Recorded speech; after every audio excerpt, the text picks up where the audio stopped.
Chapter 12 कोनी दोपहर के भोजन के बाद सीधे जंगल में चली गई। ये वास्तव में एक सुंदर दिन था। पहले सिनहपरनी सूरज बना रहे थे, पहले डेज़ी बहुत सफ़ेद थे। हेज़ेल का घना जंगल लेस वक्त था, आधी खुली पत्तियों का और आखिरी धूलदार कैटेकिन्स का लंबावत। पीले रंग के सेलेंडाइन अब झुंड में थे, सपाट खुले, तत्परता से पीछे की ओर दबाए गए और खुद की पीली चमक। ये पीला था, शुरुआती गर्मियों का शक्तिशाली पीला, और प्राइमरोज चौड़े थे और पीले रंग की बेपरवाही से भरे हुए घने गुच्छों वाले प्राइमरोज अब शर्मीले नहीं थे। जलकुंभी का रसीला गहरा हरा रंग एक समुद्र था जिसमें कलियां पीली मकई की तरह उग रही थीं, जबकि सवारी में भूल भुलैया फूल रही थीं और कोलंबिन अपने स्याही बैंगनी रंग के रुचे खोल रहे थे और एक झाड़ी के नीचे नीले पक्षी के अंडे के छिलके के टुकड़े थे। हर जगह कली गांठ और जीवन की छलांग। रखवाला झोपड़ी में नहीं था, सब कुछ शांत था। भूरे रंग की मुर्गियां जोश से दौड़ रही थीं। कोनी झोपड़ी की ओर चली गई क्योंकि वह उसे ढूंढना चाहती थी। झोपड़ी धूप में जंगल के किनारे पर खड़ी थी। छोटे से बगीचे में डबल डैफोडिल गुच्छों में उगे थे, चौड़े खुले दरवाजे के पास, और लाल डबल डेज़ी ने रास्ते की सीमा बना दी थी। कुत्ते के भौंकने की आवाज आई और फ्लॉसी दौड़ती हुई आई। खुला हुआ दरवाज़ा, तो वह घर पर था और लाल ईंटों के फर्श पर सूरज की रोशनी पड़ रही थी। जब वह रास्ते पर आगे बढ़ी तो उसने खिड़की से उसे देखा। शर्ट की आस्तीन पहने हुए मेज पर बैठा हुआ खाना खा रहा था। कुत्ते ने धीरे से फुफकारते हुए धीरे धीरे अपनी दुम हिलाई। वह उठकर दरवाजे पर आया और लाल रुमाल से अपना मुंह पोंछते हुए बोला। वह अभी भी चबा रहा था। क्या मैं अंदर आ सकती हूँ? उसने कहा। अंदर आएं। सूरज की रोशनी खाली कमरे में चमक रही थी, जिसमें अभी भी मटन चॉप की गंध आ रही थी, जिसे आग से पहले डच ओवन में पकाया गया था, क्योंकि डच ओवन अभी भी फेंडर पर खड़ा था और उसके बगल में सफ़ेद चूल्हे पर एक कागज़ के टुकड़े पर काला आलू सॉस पैन रखा हुआ था। आग लाल थी, बल्कि धीमी, बार गिरा हुआ था, केतली गा रही थी। मेज़ पर उसकी प्लेट थी, जिसमें आलू और चॉप के बचे हुए टुकड़े थे। टोकरी में रोटी, नमक और बियर से भरा एक नीला मग भी था। मेज़पोश सफ़ेद तेल का कपड़ा था, वह छाया में खड़ा था। तुम बहुत देर से आए हो, उसने कहा। खाना खाते रहो। वह दरवाजे के पास धूप में एक लकड़ी की कुर्सी पर बैठ गई। मुझे उठवेट जाना था, उन्होंने कहा। मेज पर बैठे रहे लेकिन खाना नहीं खाया। उसने कहा, खाओ, लेकिन उसने खाना नहीं छुआ। कुछ लोगे? उसने पूछा। एक कप चाय लोगे? केतली उबलने लगी है। वो फिर अपनी कुर्सी से आधा उठ खड़ा हुआ। अगर आप मुझे इसे खुद बनाने देंगे, उसने उठते हुए कहा। वह दुखी लग रहा था और उसे लगा कि वो उसे परेशान कर रही है। अच्छा, चाय का बर्तन वहाँ है। उसने एक छोटी, नीरस कोने वाली अलमारी की ओर इशारा किया, और कप और चाय तुम्हारे सिर के नीचे मेंटल पर रखी है। उसने काली चाय की प्याली और मेंटल शेल्फ से चाय का डिब्बा निकाला। उसने चाय की प्याली को गर्म पानी से धोया और कुछ देर खड़ी होकर सोचती रही कि इसे कहाँ खाली करे। इसे बाहर फेंक दो, उसने कहा, उसे होश में आते हुए। ये साफ है। वह दरवाजे पर गई और पानी की बूंदें रास्ते पर फेंक दी। यहाँ कितना सुंदर था, कितना शांत, कितना सच्चा जंगल। ओक के पेड़ गेरुए पीले पत्ते उग रहे थे। बगीचे में लाल डेज़ी लाल आलीशान बटन की तरह लग रहे थे। उसने दहलीज के बड़े, खोखले बलुआ पत्थर के स्लैब पर नज़र डाली, जो अब कुछ ही फीट दूर था। लेकिन यहाँ तो बहुत अच्छा है, उसने कहा। बहुत सुंदर शांति, सब कुछ जीवंत और स्थिर। वो फिर से खाना खा रहा था, धीरे धीरे और अनिच्छा से, और वह महसूस कर सकती थी कि वह निराश हो गया था। उसने चुपचाप चाय बनाई और चाय के बर्तन को चूल्हे पर रख दिया, जैसा कि वह जानती थी कि लोग करते हैं। उसने अपनी प्लेट को एक तरफ धकेल दिया और पीछे की जगह पर चला गया। उसने कुंडी क्लिक सुनी, फिर वह एक प्लेट पर पनीर और मक्खन लेकर वापस आया। उसने 2 कप मेज पर रखे, वहाँ केवल 2 ही थे। क्या आप 1 कप चाय लेंगे? उसने कहा। अगर आप चाहें तो। चीनी अलमारी में है और एक छोटा क्रीम का जग है। दूध पेंट्री में एक जग में है। क्या मैं तुम्हारी प्लेट हटा दूं? उसने हल्की व्यंग्यात्मक मुस्कान के साथ उसकी ओर देखा। क्यों? अगर तुम चाहो तो, उसने धीरे धीरे ब्रेड और पनीर खाते हुए कहा। वह पीछे की ओर पेंट हाउस के रसोई घर में चली गई, जहां पंप था। बाईं ओर एक दरवाजा था, बेशक पेंट्री का दरवाजा। उसने उसे खोला और उस जगह पर लगभग मुस्कुराए जिसे वह पेंट्री कहता था, एक लंबी संकरी सफेद रंग की अलमारी। लेकिन उसमें बियर का एक छोटा बैरल, साथ ही कुछ बर्तन और खाने के टुकड़े रखे हुए थे। उसने पीले जग से थोड़ा दूध लिया। जब वह वापस मेज पर आई तो उसने उससे पूछा, आप दूध कैसे प्राप्त करते हैं? फ्लिंट्स, वे मेरे लिए वॉरेन छोर पर एक बोतल छोड़ जाते हैं। तुम्हें पता है, मैं तुमसे कहाँ मिला था? लेकिन वह निराश हो चुका था। उसने चाय उंडेली और क्रीम का जग हिलाया। दूध नहीं है, उसने कहा। तभी उसे एक शोर सुनाई दिया और उसने ध्यान से दरवाजे की ओर देखा। उन्होंने कहा, अपन, बेहतर होगा कि हम इसे बंद कर दें। ये दुख की बात है, उसने जवाब दिया। कोई नहीं आएगा, है न? जब तक कि यह 1000 में एक बार न हो, लेकिन आप कभी नहीं जानते। और फिर भी यह कोई बात नहीं है, उसने कहा। ये तो बस एक कप चाय है। चम्मच कहाँ है? उसने हाथ बढ़ाकर मेज की दराज खोली।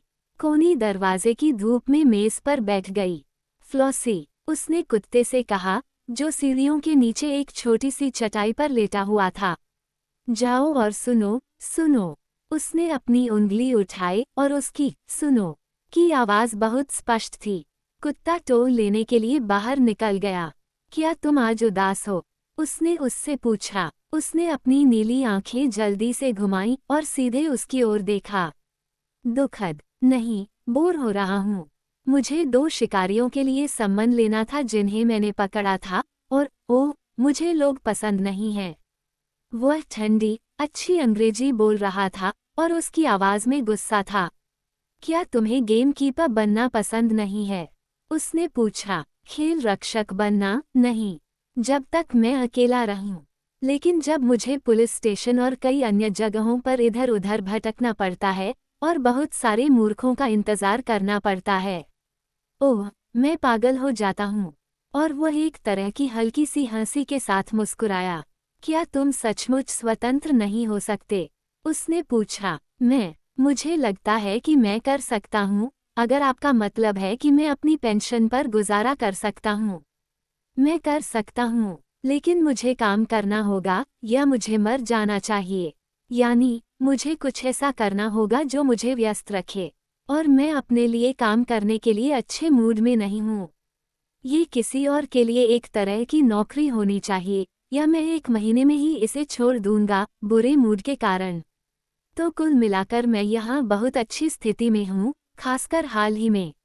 वो फिर से उस पर उपहासपूर्ण हास्य के साथ हंसा। लेकिन तुम इतने गुस्से में क्यों रहते हो? उसने पूछा। क्या तुम्हारा मतलब है कि तुम हमेशा गुस्से में रहते हो? बहुत अच्छी तरह से, उसने हंसते हुए कहा। मैं अपना पित्त ठीक से नहीं पचा पाता। लेकिन क्या पित्त? उसने कहा। पित्त, उसने कहा। क्या तुम्हें नहीं पता कि वह क्या है? वह चुप थी और निराश थी। वह उस पर कोई ध्यान नहीं दे रहा था।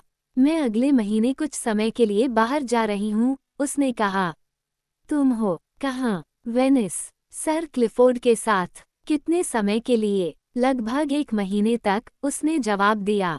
क्लिफोर्ड नहीं जाएगा, वह यहीं रहेगा? उसने पूछा। हाँ, उसे वैसे भी यात्रा करना पसंद नहीं है। अरे, बेचारा शैतान, उसने सहानुभूति के साथ कहा। कुछ देर के लिए विराम लगा। मेरे चले जाने के बाद तुम मुझे भूल तो नहीं जाओगे, है न? उसने फिर से अपनी आंखें उठाईं और उसे ध्यान से देखा। भूल गए, उन्होंने कहा। आप जानते हैं कि कोई भी नहीं भूलता। ये स्मृति का सवाल नहीं है। वह कहना चाहती थी, फिर कब? लेकिन उसने ऐसा नहीं किया। इसके बजाय, उसने मूक स्वर में कहा, मैंने क्लिफोर्ड से कहा था कि मेरा बच्चा हो सकता है। अब वह सचमुच उसकी ओर गौर से और खोजी निगाह से देखने लगा। तुमने किया? उसने आखिरकार पूछा। और उसने क्या कहा? ओह, उसे कोई आपत्ति नहीं होगी। वह वाकई बहुत खुश होगा जब तक कि वह उसे अपना लगे। वह उसकी ओर देखने की हिम्मत नहीं जुटा पाई। वह काफी देर तक चुप रहा, फिर उसने फिर से उसके चेहरे को देखा। उन्होंने कहा, बेशक, मेरा कोई जिक्र नहीं। नहीं, तुम्हारा कोई जिक्र नहीं है, उसने कहा। नहीं, वो मुझे एक विकल्पी प्रजनक के रूप में शायद ही निगलेगा। फिर तुम बच्चे को कहाँ से लाओगे? उसने कहा, हो सकता है कि वेनिस में मेरा प्रेम प्रसंग हो जाए। हो सकता है, उसने धीरे से जवाब दिया। तो आप इसीलिए जा रहे हैं? प्रेम संबंध न रखें, उसने उसकी ओर देखते हुए विनती करते हुए कहा। उन्होंने कहा, सिर्फ एक की उपस्थिति। वहां सन्नाटा था। वो खिड़की से बाहर देखता हुआ बैठा था, उसके चेहरे पर हल्की सी मुस्कान थी, आधी मजाक और आधी कड़वाहट। उसे उसकी मुस्कान से नफरत थी। तो फिर तुमने बच्चा पैदा करने के खिलाफ कोई सावधानी नहीं बरती? उसने अचानक उससे पूछा। क्योंकि मैंने भी नहीं बरती। नहीं, उसने धीमे स्वर में कहा। मुझे इससे नफरत होगी। उसने उसकी ओर देखा, फिर खिड़की से बाहर अजीबोगरीब सूक्ष्म मुस्कान के साथ। वहां तनावपूर्ण सन्नाटा छा गया। अंततः उसने अपना सिर घुमाया और व्यंग्यात्मक लहजे में कहा, तो फिर आप इसीलिए चाहते थे कि मैं बच्चा पैदा करूं? उसने अपना सिर झुका लिया। नहीं, वास्तव में नहीं, उसने कहा। तो फिर क्या, सचमुच? उसने तीखे स्वर में पूछा। उसने उसकी ओर तिरस्कारपूर्वक देखते हुए कहा, मुझे नहीं मालूम। वह जोर से हंसने लगा। उन्होंने कहा, अगर मैं ऐसा करूंगा तो मुझे बहुत नुकसान होगा। वहां एक लंबी चुप्पी, एक ठंडी खामोशी छा गई। ठीक है, उसने आखिरकार कहा। यह आपकी महारानी की पसंद है। अगर आप बच्चे को ले आती हैं, तो सर क्लिफोर्ड का स्वागत है। मैं कुछ भी नहीं खोऊंगा। इसके विपरीत, मेरा अनुभव बहुत अच्छा रहा है, वास्तव में बहुत अच्छा, और वह आधी दबी हुई जम्हाई में खींचा। अगर आपने मेरा इस्तेमाल किया है, उसने कहा, ये पहली बार नहीं है जब मेरा इस्तेमाल किया गया है, और मुझे नहीं लगता कि यह कभी भी इस बार जितना सुखद रहा है। हालांकि निश्चित रूप से कोई इसके बारे में बहुत सम्मानजनक महसूस नहीं कर सकता है। उसने फिर से खींचा, अजीब तरह से, उसकी मांसपेशियां कांप रही थीं, और उसका जबड़ा अजीब तरह से कड़ा हो गया था। लेकिन मैंने आपका उपयोग नहीं किया, उसने विनती करते हुए कहा। आपकी सेवा में, उन्होंने उत्तर दिया। नहीं, उसने कहा, मुझे तुम्हारा शरीर पसंद आया। क्या तुमने ऐसा किया? उसने जवाब दिया, और वह हंसा। ठीक है, तो हम यहीं रहते हैं, क्योंकि मुझे तुम्हारा काम पसंद आया। उसने उसकी ओर अजीब काली आंखों से देखा। क्या तुम अब ऊपर जाना चाहोगी? उसने रुंधी हुई आवाज में उससे पूछा। नहीं, यह नहीं, अभी नहीं, उसने भारी स्वर में कहा। हालांकि अगर उसने उस पर कोई शक्ति प्रयोग की होती, तो वह चली जाती, क्योंकि उसके पास उसके सामने कोई ताकत नहीं थी। उसने फिर अपना चेहरा दूसरी ओर घुमा लिया और ऐसा लगा जैसे वह उसे भूल गया हो। मैं तुम्हें वैसे ही छूना चाहती हूँ जैसे तुम मुझे छूते हो, उसने कहा। मैंने वास्तव में कभी तुम्हारे शरीर को नहीं छुआ है। उसने उसकी ओर देखा और फिर मुस्कुराया। अब, उसने कहा, नहीं, नहीं, यहाँ नहीं, झोपड़ी में। क्या तुम्हें कोई आपत्ति है? मैं तुम्हें कैसे छू सकता हूँ? उसने पूछा। जब तुम मुझे महसूस करोगे। उसने उसकी ओर देखा और उसकी भारी, चिंतित आंखों से नजरें मिलाईं। और क्या तुम्हें अच्छा लगता है जब मैं तुम्हें महसूस करता हूँ? उसने पूछा, और फिर भी उस पर हंसने लगा। हाँ, क्या आप ऐसा करते हैं? उसने कहा। ओह, मैं। फिर उसने अपना स्वर बदला। हाँ, उसने कहा, तुम्हें बिना पूछे पता चल गया। जो सच था। वो उठी और अपनी टोपी उठाई। मुझे जाना होगा, उसने कहा। क्या आप जाएंगे? उसने विनम्रता से उत्तर दिया। वह चाहती थी कि वह उसे छुए, उससे कुछ कहे, लेकिन उसने कुछ नहीं कहा, केवल विनम्रता से इंतजार किया। चाय के लिए धन्यवाद, उसने कहा। उन्होंने कहा, मैंने आपकी महारानी को मेरे लिए चायदानी लाने के लिए धन्यवाद नहीं दिया है। वह रास्ते से नीचे चली गई, और वह दरवाजे पर खड़ा था, हल्की सी मुस्कुराहट के साथ। फ्लॉसी अपनी दुम उठाए दौड़ती हुई आई, और कॉनी को चुपचाप जंगल में जाना पड़ा, ये जानते हुए कि वो वहां खड़ा था और उसके चेहरे पर वह समझ से परे मुस्कुराहट थी। वह बहुत उदास और परेशान होकर घर लौटी। उसे यह बिल्कुल पसंद नहीं आया कि उसने कहा कि उसका इस्तेमाल किया गया है, क्योंकि एक तरह से ये सच था। लेकिन उसे ऐसा नहीं कहना चाहिए था।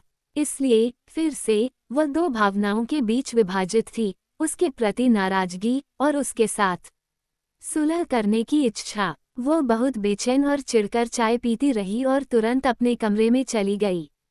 लेकिन जब वो वहां थी तो यह अच्छा नहीं था। वह न तो बैठ सकती थी और न ही खड़ी हो सकती थी। उसे इसके बारे में कुछ करना होगा। उसे झोपड़ी में वापस जाना होगा। अगर वो वहां नहीं था तो ठीक है। वो बगल के दरवाजे से बाहर निकल गई और सीधे और थोड़े उदास मन से अपना रास्ता बना लिया। जब वो खुले मैदान में पहुंची तो वह बहुत बेचैन थी। लेकिन वहां वह फिर से था, अपनी कमीज की आस्तीन में झुककर मुर्गियों को दड़बों से बाहर निकाल रहा था, उन चूजों के बीच जो अब थोड़े अजीब हो रहे थे, लेकिन मुर्गियों की तुलना में बहुत ज्यादा सुडौल थे। वह सीधे उसके पास गई और बोली, देखो, मैं आ गई हूँ। हाँ, मैं देख रहा हूँ। उसने अपनी पीठ सीधी करते हुए कहा और उसकी ओर हल्की सी प्रसन्नता से देखा। क्या अब आप मुर्गियों को बाहर जाने देते हैं? उसने पूछा। हाँ, वे अपनी खाल और हड्डी तक बैठ गए हैं, उन्होंने कहा। और अब वे बाहर आकर खाने के लिए उतने उत्सुक नहीं हैं। बैठी मुर्गी में कोई आत्मा नहीं होता, वह पूरी तरह से अंडों या चूजों में होती है। बेचारी माँ मुर्गियाँ, ऐसी अंधभक्ति।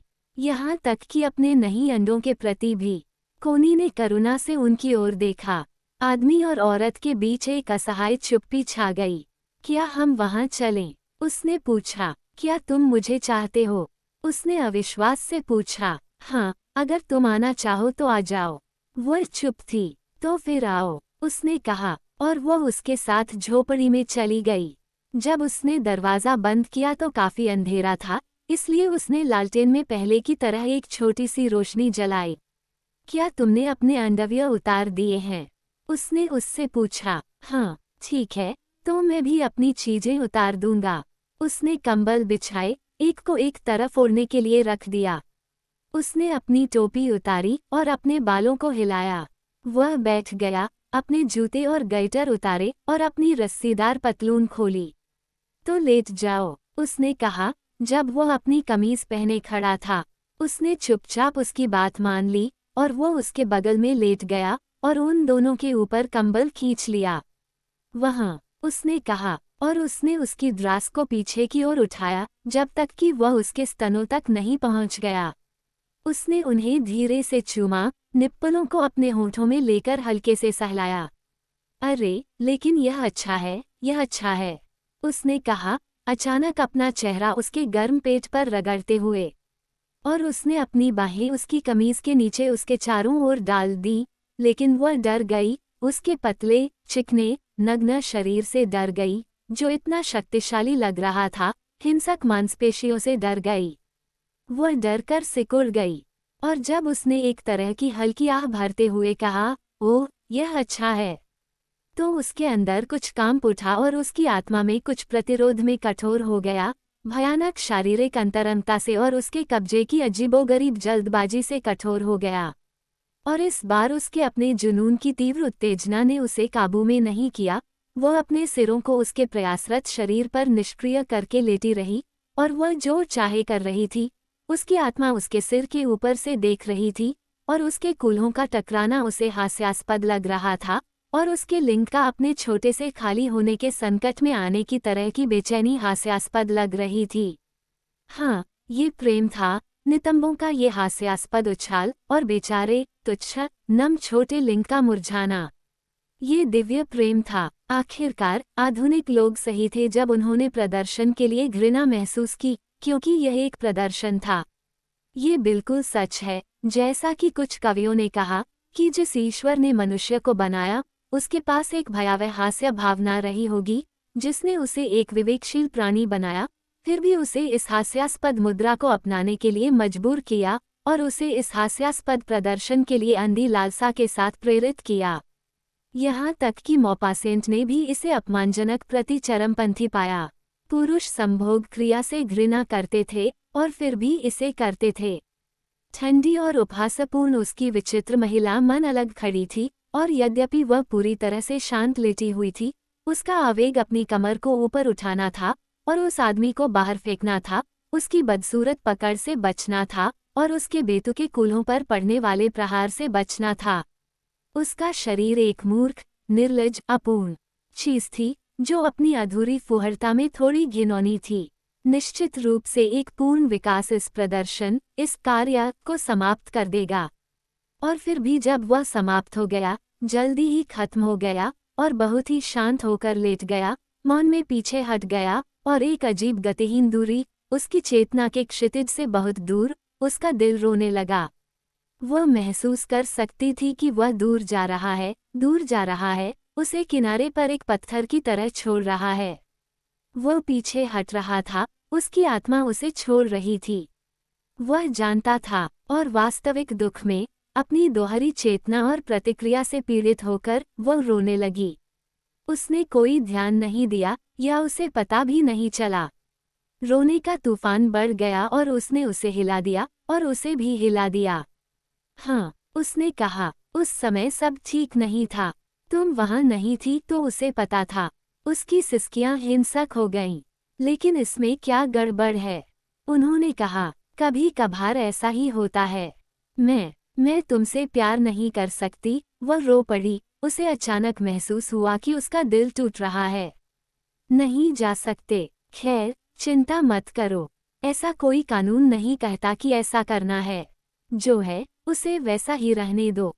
वह अभी भी अपना हाथ उसके स्तन पर रखे लेटा था, लेकिन उसने अपने दोनों हाथ उससे हटा लिए थे। उसके शब्द उसे थोड़ी राहत देने वाले थे। वह जोर से रो पड़ी। नहीं, नहीं, उसने कहा, मोटी को पतली के साथ ले जाओ। यह एक बार के लिए थोड़ा पतला काम करता है। वह फूट फूट कर रोई, सिसकियां लेने लगी। लेकिन मैं तुमसे प्यार करना चाहती हूँ और मैं नहीं कर सकती। ये बहुत ही भयानक लगता है। वह थोड़ा सा हंसा, आधा कड़वा, आधा मनोरंजक। ये भयानक नहीं है, उसने कहा, भले ही वह सोचता हो कि यह भयानक है। और वह इसे भयानक नहीं बना सकता। मुझे प्यार करने के बारे में तुम्हें परेशान मत करो। तुम कभी भी तुम्हें ऐसा करने के लिए मजबूर नहीं करोगे। टोकरी में एक खराब अखरोट जरूर होगा। वह खुरदरेपन को चिकनेपन के साथ ले जाता है। उसने अपना हाथ उसके सीने से हटा लिया, उसे छुए बिना। और अब वह अछूती थी, उसे इसमें लगभग विकृत संतुष्टि मिली। उसे बोली से नफरत थी और था और थे सिन। वह चाहे तो उठ सकता था और उसके ऊपर खड़ा हो सकता था, उन बेतुकी कॉर्डरॉय ब्रीच को ठीक उसके सामने बटन लगाते हुए। आखिरकार माइकेलिस ने दूर जाने की शालीनता दिखाई थी। यह आदमी अपने आप में इतना आश्वस्त था कि उसे नहीं पता था कि दूसरे लोग उसे कितना विदूषक समझते थे, एक आधा अधूरा आदमी। फिर भी, जब वह चुपचाप उठकर उसे छोड़ने के लिए जा रहा था, तो वह भयभीत होकर उससे लिपट गई। मत करो, मत जाओ, मुझे मत छोड़ो, मुझसे नाराज मत हो, मुझे पकड़ो, मुझे कसकर पकड़ो। वो अंधे उन्माद में फुसफुसाती रही, ये भी नहीं जानती थी कि उसने क्या कहा, और वो उसे अजीब ताकत से जकड़ रही थी। वो खुद से बचना चाहती थी, अपने भीतर के गुस्से और प्रतिरोध से। फिर भी वह आंतरिक प्रतिरोध कितना शक्तिशाली था जिसने उसे जकड़ लिया था। उसने उसे फिर से अपनी बाहों में लिया और उसे अपनी ओर खींचा, और अचानक वह उसकी बाहों में छोटी और दुलारी सी हो गई। वह चला गया, प्रतिरोध चला गया, और वह एक अद्भुत शांति में पिघलने लगी। और जैसे जैसे वह उसकी बाहों में छोटी और अद्भुत पिघलती गई, वह उसके लिए असीम रूप से वांछनीय हो गई।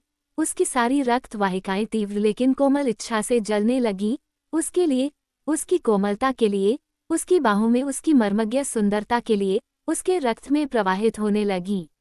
और धीरे से, शुद्ध कोमल इच्छा में अपने हाथ की उस अद्भुत बेहोशी जैसी सहलाहट के साथ, उसने धीरे से उसकी कमर की रेशमी ढलान को सहलाया, उसके नर्म गर्म नितंबों के बीच, उसके बहुत करीब आते हुए। और उसने उसे इच्छा की ज्वाला की तरह महसूस किया, फिर भी कोमल, और उसने खुद को ज्वाला में पिघलते हुए महसूस किया। उसने खुद को जाने दिया। उसने महसूस किया कि उसका लिंग उसके खिलाफ मुंह अद्भुत बल और दृढ़ता के साथ उठ रहा है और उसने खुद को उसके पास जाने दिया। वो एक ऐसी कांपती हुई उसके सामने झुक गई जो मौत की तरह थी। वो उसके सामने पूरी तरह से खुल गई। और ओह, अगर वो अब उसके प्रति कोमल नहीं होता तो कितना क्रूर होता, क्योंकि वो उसके सामने पूरी तरह से खुली हुई थी और असहाय थी। वो अपने अंदर शक्तिशाली अडिग प्रवेश से फिर से कांप उठी, इतनी अजीब और भयानक। यह उसके कोमल रूप से खुले शरीर में तलवार के वार की तरह आ सकता था और वह मौत होगी। वह अचानक भय की पीड़ा में लिपट गई, लेकिन ये शांति के एक अजीब धीमे प्रहार के साथ आया, शांति का एक गहरा प्रहार और एक भारी आदिम कोमलता, जैसे कि दुनिया को शुरू में बनाया था। और उसका भय उसके सीने में कम हो गया। उसके सीने ने शांति से जाने का साहस किया। उसने कुछ भी नहीं पकड़ा। उसने सब कुछ खुद को छोड़ देने और बाढ़ में बह जाने का साहस किया। और ऐसा लग रहा था कि वह समुद्र की तरह थी, कुछ नहीं बल्कि काली लहरें उठ रही थीं और उछल रही थीं, बहुत तेजी से उछल रही थीं, जिससे धीरे धीरे उसका पूरा अंधकार गतिमान हो गया था। और वह समुद्र थी जो अपने अंधेरे मूक द्रव्यमान को लुढ़का रही थी। ओह, और उसके अंदर बहुत नीचे गहराइयां अलग हो गईं और लंबी सुंदर यात्रा करने वाली लहरों में अलग हो गईं, और हमेशा उसके त्वरित रूप से गहराइयां अलग हो गईं और नर्म डुबकी के केंद्र से अलग हो गईं। जैसे जैसे प्लंजा गहरा और गहरा होता गया, नीचे छूता गया, और वह और भी गहरी और गहरी और गहरी खुलती गई। उसकी भारी लहरें किसी किनारे की ओर लुढ़क गईं, उसे उजागर करते हुए, और करीब स्पर्शनीय अज्ञात डूबता गया, और आगे उसकी लहरें खुद से दूर लुढ़कती गईं और उसे छोड़ती गईं, जब तक कि अचानक एक नर्म कपकपी वाले ऐंठन में उसके सभी प्लाज्म का त्वरित स्पर्श नहीं हुआ। उसने महसूस किया कि वह खुद को छू गई है, उसका समापन उसके ऊपर था, और वह चली गई। वह नहीं थी, और वह पैदा हुई, एक महिला। आह, बहुत प्यारा, बहुत प्यारा। उतार चढ़ाव में उसे सारी सुंदरता का एहसास हुआ। अब उसका पूरा शरीर उस अनजान आदमी के साथ कोमल प्रेम से लिपटा हुआ था, और मुरझाते हुए लिंग से आंख मूंदकर, जैसे वह अपनी शक्ति के भयंकर प्रहार के बाद इतनी कोमलता से कमजोर अनजाने में पीछे हट गया था। जैसे ही वह बाहर निकला और उसके शरीर से बाहर निकला, वह गुप्त संवेदनशील चीज, उसने पूरी तरह से खोने की एक बेहोश चीख निकाली, और उसने उसे वापस डालने की कोशिश की। यह इतना सही था, और वह इसे बहुत प्यार करती थी, और केवल अब उसे लिंग की छोटी कली सी मितव्ययता और कोमलता का एहसास हुआ, और आश्चर्य और मार्मिकता की एक छोटी सी चीख उसके मुंह से फिर निकली। उसका स्त्री हृदय उस शक्ति की कोमल दुर्बलता पर चिल्ला उठा। ये बहुत प्यारा था, वह विलाप करती हुई बोली। ये बहुत प्यारा था, लेकिन उसने कुछ नहीं कहा, केवल उसे धीरे से चूमा, उसके ऊपर चुपचाप लेटा रहा। और वह एक तरह के आनंद से करा उठी, एक बलिदान की तरह और एक नवजात शिशु की तरह। और अब उसके दिल में उसके प्रति अजीब आश्चर्य जाग उठा था। एक पुरुष, उस पर मर्दांगी की अजीब शक्ति। उसके हाथ उस पर फिरे, अभी भी थोड़ा डरी हुई, उस अजीब शत्रुतापूर्ण थोड़े घृणित चीज से डरी हुई जो वह उसके लिए था, एक पुरुष। और अब उसने उसे छुआ, और यह पुरुषों की बेटियों के साथ भगवान के बेटे थे। वो कितना सुंदर महसूस कर रहा था, ऊतक में कितना शुद्ध, कितना प्यारा, मजबूत, और फिर भी शुद्ध और नाजुक संवेदनशील शरीर की ऐसी शांति, शक्ति और नाजुक मांस की ऐसी पूरी शांति। कितना सुंदर। उसके हाथ डरते हुए उसकी पीठ से नीचे नितंबों के नर्म छोटे छोटे गोले तक आए। सुंदरता, क्या सुंदरता! नई जागरूकता की एक अचानक छोटी सी लो उसके अंदर से गुजरी। ये कैसे संभव था? यहाँ ये सुंदरता, जहाँ उसे पहले केवल पीछे हटाया गया था। गर्म, जीवंत नितंबों के स्पर्श की अकथनीय सुंदरता। जीवन के भीतर जीवन, शुद्ध गर्म शक्तिशाली सुंदरता। और उसके पैरों के बीच गेंदों का अजीब वजन। क्या रहस्य है? रहस्य का कितना अजीब भारी बोझ है, जो किसी के हाथ में नर्म और भारी हो सकता है। जड़ी, सभी सुंदर चीजों की जड़, सभी पूर्ण सौंदर्य की आदिम जड़। वो उसके साथ लिपट गई, आश्चर्य की फुफकार के साथ जो लगभग विस्मय भय थी। उसने उसे अपने पास पकड़ रखा था, लेकिन उसने कुछ नहीं कहा। वो कभी कुछ नहीं कहेगा। वो उसके करीब करीब, केवल उसके कामुक आश्चर्य के करीब होने के लिए रेंगती हुई चली गई। और उसकी पूरी तरह से समझ से परेशानी से उसने फिर से लिंग की धीमी, महत्वपूर्ण, उछाल भरी वृद्धि को महसूस किया, दूसरी शक्ति। और उसका दिल एक तरह के विस्मय से पिघल गया। और इस बार उसके भीतर उसका अस्तित्व पूरी तरह से कोमल और इंद्रधनुषी था, पूरी तरह से कोमल और इंद्रधनुषी, ऐसा कि कोई चेतना उसे पकड़ नहीं सकती थी। उसका पूरा अस्तित्व अचेतन और जीवित, प्लाज्मा की तरह कांप उठा। वह नहीं जान सकती थी कि यह क्या था। उसे याद नहीं था कि यह क्या था। बस इतना कि यह किसी भी चीज से ज्यादा प्यारा था। बस इतना ही। और उसके बाद वह पूरी तरह से शांत हो गई, पूरी तरह से अनजान, उसे पता नहीं था कि कब तक। और वह अभी भी उसके साथ था, उसके साथ एक अथाह मौन में। और इसके बारे में वे कभी नहीं बोलेंगे। जब बाहर की चेतना वापस आने लगी, तो वह उसके सीने से लिपट गई और बड़बड़ाने लगी, मेरा प्यार, मेरा प्यार। और उसने उसे चुपचाप पकड़ रखा।